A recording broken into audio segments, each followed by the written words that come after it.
in our poetry.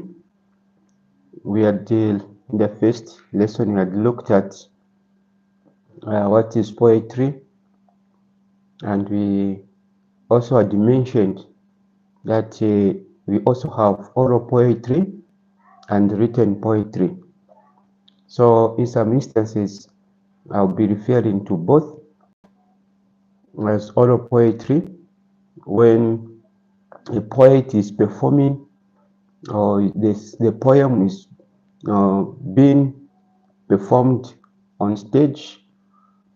That would be oral poetry, and on the other side what is referred to as written poetry.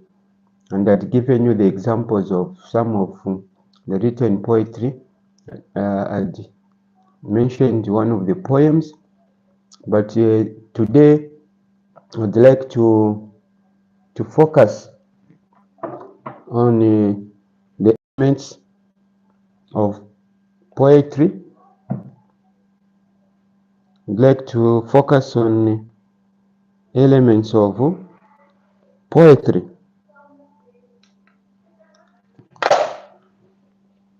Sorry about that. I want to improve some lighting. Okay, so we had looked at that, and today I'd like also to start this way. We have physical features. For example, in oral poetry, we have physical features, and some of these features are dialect address. That's the first part. We have repetition of words or phrases. As we continue, I will be able to demonstrate some of these features. Then we have the use of figurative language,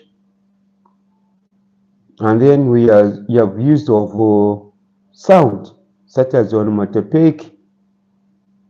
So these are some of the physical features that you may find in all poetry. There is a poet addressing certain issues, okay? And then you have repetition. Some words or phrases are repeated in a poem, and you're going to understand why such is so, why we have repetition of phrases and words. What is the use of these? What is the use of figurative language in poetry? We are going to look into that. But since we are only describing briefly, not in details, then the other feature of poetry is what we call styles. What is a style? We are saying it is the channel through which the message is passed to the reader or to us.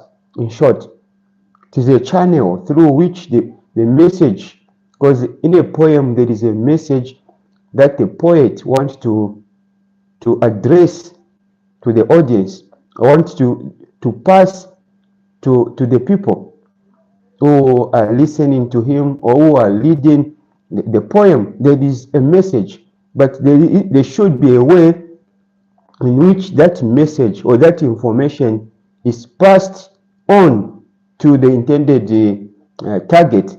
In our case, you learners. Okay, and now we are saying there are different ways. Okay, there are different styles that are employed, to make this message easier for you and the people who maybe come across your poem to understand. There are so many ways, there are various ways in which this message is made easier for the learners, the students to understand. As we know, poetry uses a figurative language, so it is not a literary meaning. So these styles make it easier for you and the readers to be able to understand what the poem is about.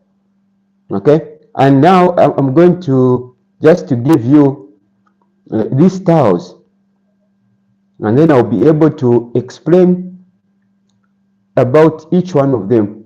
And then in the next lesson, we're going to get a poem and now use these styles to identify them. This is this, this is that, so that it becomes easier for you to understand. So the first one is what we call stress. The next is meter. The next is repetition, as I mentioned before. Then you have rhyme, you have personification, you have imagery, you have symbolism, you have diction, you have onomatopoeia, you have alliteration, assonance, and hyperbole. Okay, these are just some. Okay, these are some of the style used in poetry. Okay, these are some. Like so, like I was mentioning, when we begin to analyze poems, we'll be able to identify what is a rhyme. Okay, how is it used in a poem? For example, some of you would like to write poems. Okay, so when we begin to analyze, we'll be able to understand what is personification. What does this mean? How does this used in a poem? And how are you able to identify such kind of a style? Okay, now let us begin. Beginning by the word tone. What is a tone in a poem? Okay, and this is what we are saying. A tone is the reflection of a writer's mood in his work. The choice of words will tell us whether the poet is hungry, is upset, is sad, is happy.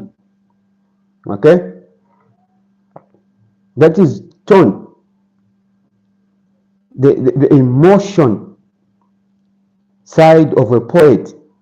When you read the words, the words showing a form of happiness, or someone who is sad, someone who is upset.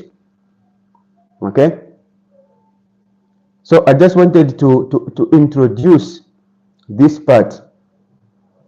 I don't want to make the videos too long, so I just introduced this, and then we begin the next lesson. We'll begin to explain all of these I've mentioned and give examples as well.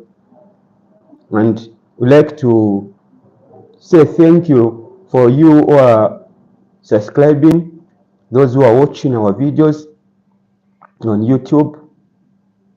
Thank you very much.